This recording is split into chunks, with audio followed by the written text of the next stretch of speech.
I continue to be fascinated by the aspect of the WNBA that surrounds Caitlyn Clark. A record-setting rookie year. She just did an interview with 60 Minutes and talked about her game and how it came to be. And I'm also fascinated by the number of people who respond to this on YouTube. Simply me posting comments about the WNBA. I don't watch the WNBA. I watch clips of the game. I've watched enough of Caitlyn Clark to see why she's a phenomenal player. And I made a mistake, and I want to own that mistake. I said last week, talking about someone stabbing Caitlyn Clark in the eye, I said, I think that's Angel Reese. I looked at it. I said to say, I think. It wasn't. It wasn't Angel Reese. So I want to apologize to Miss Reese. It was D. Mustard Carrington who laughed about it and laughed about stabbing Caitlyn Clark in the eye.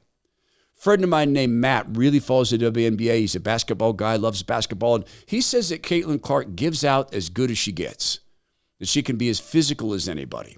That's interesting because I haven't seen any highlight reels of Caitlyn Clark running people down from behind and tackling them or stabbing them in the face with fingernails. But the Caitlyn Clark saga is something that is all undertone right now. The WNBA is a grievance league. It was founded as a political organization. It was founded as a grievance league. The first night they played in Seattle, it was an abortion fundraiser. You were to wear pink for Planned Parenthood. It wasn't then about basketball, and it's not really about basketball now. It should be because there's some incredibly talented players in this. What's fascinating to me now is having watched Caitlyn Clark play, when I see a WNBA highlight reel come up, even if it's not Caitlyn, I'm pretty drawn to looking at it. Brings me back to the days of when my daughter was a competitive athlete and I got to like female pro soccer, female tennis, which I think is actually better tennis than male tennis. There's a woman named Brittany Griner.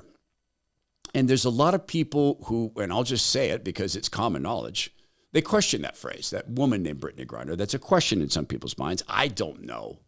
Brittany Griner was, of course, imprisoned and got out of prison. She broke the rules in Russia and ended up being in prison there for drug use or for drug possession. And she's talking about fans of the WNBA. And I think by inference, maybe she's talking about Caitlyn Clark fans. We're close. We're real close. I know I feel nobody feels better. Feel better about the game. But, it's not that 2021.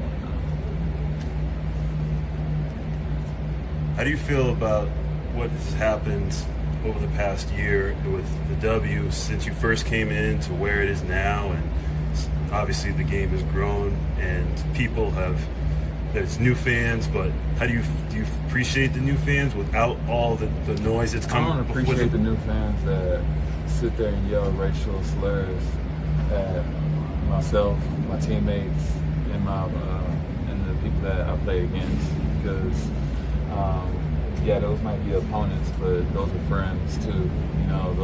They don't deserve that. So I don't appreciate the new fans. I think it's okay to do that.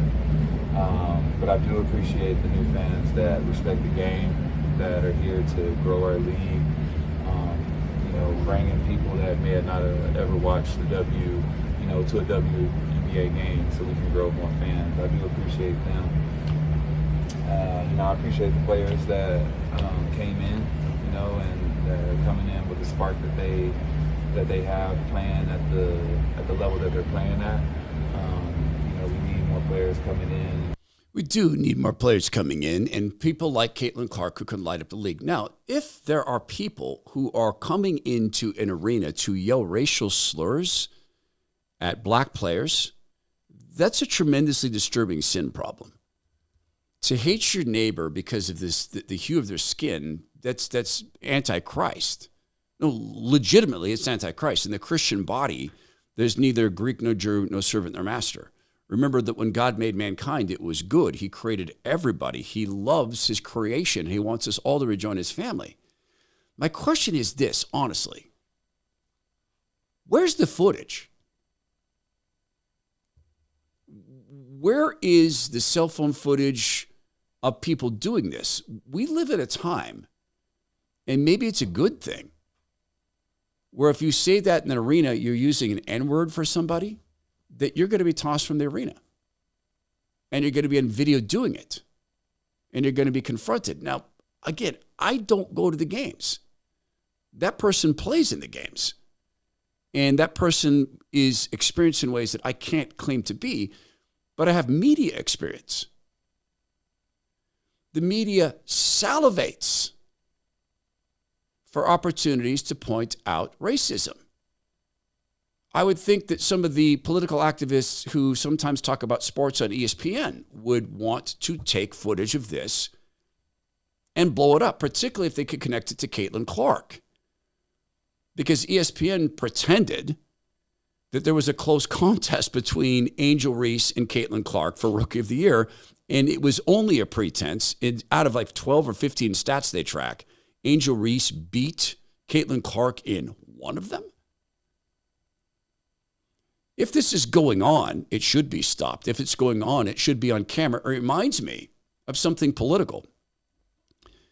Andrew Breitbart had offered at one point $250,000 and then $500,000 and then ultimately $1 million for anybody who could produce footage of people during the original Tea Party when they were protesting the Obamacare bill, yelling racial slurs. Nancy Pelosi made a decision to not use the secret entrance. It's not secret, but the private entrance from the House offices into the ceremonial building where they do their business. There's a train, and only members get to go on the train. They could have done that. She didn't. She decided to walk across the Capitol lawn knowing that there were people out there outraged about Obamacare. And then she and some people who pretend to be concerned about racism went forward and said, oh, they were yelling racial slurs at the black members. My wife was there. She took footage. She could have reached out and touched Nancy Pelosi and that cadre of people. There were no N-words. $1 million reward? Maybe we need someone like an Andrew Breitbart to offer $1 million for this. And if we identify the people, great, shame them. Oh, there's good news in the world of sports, and then we'll go back to the WNBA. There is good news in the world of sports. Boise State, their female volleyball team decided to not play against San Jose State because on San Jose State, they have men playing in the league. This has now been doubled down on by the University of Wyoming girls volleyball team, who's refusing to play against San Jose State for the same exact reason. They have a man on their team. It's a return to sanity, and it's a way to stand up. And by the way, San Jose State wins. They get a W because it's a forfeit. Maybe San Jose State makes it into the finals. So be it. They've had their reward. They've had their reward. This is a woman named Aja Wilson speaking in this video, and she's the daughter of a professional basketball player. She apparently went to private school throughout her childhood. And she's talking here about other people's privilege. Paige as black women, Paige reminds me a lot of you. Like, you say you're not really about me. And she knows how her privilege has gotten her to that point. And also, like, she's good at basketball, obviously. But, like, she understands her privilege. It's like what pushes her over the top, in a sense. It reminds me a lot of you. And I mean, that's a compliment. Her privilege pushed her over the top. There's a thing called trained victimhood. And it's to view everything through the lens of, I am a victim. I do bad things because other people did things. Or putting aside that you were raised by a professional basketball player, putting aside private school, putting aside the fact that you were sitting courtside at a game with undoubtedly expensive seats, you've determined someone else's privilege to rise above based upon a measure that is the thinnest possible measure of who we are. It's trained victimhood. It's learned victimhood. And it gets down to the most ridiculous level, something that isn't even race. It's not. It's a color. Our bodies are utterly miraculous things. They should be respected more than that. Our bodies are capable of doing phenomenal healing. Sometimes they need help, but sometimes you can use your own body to heal itself. Sometimes you need outside help. My friends at Renew Healthcare, Renew.Healthcare, they deliver a form of healing that is utterly miraculous. You want to hear about it?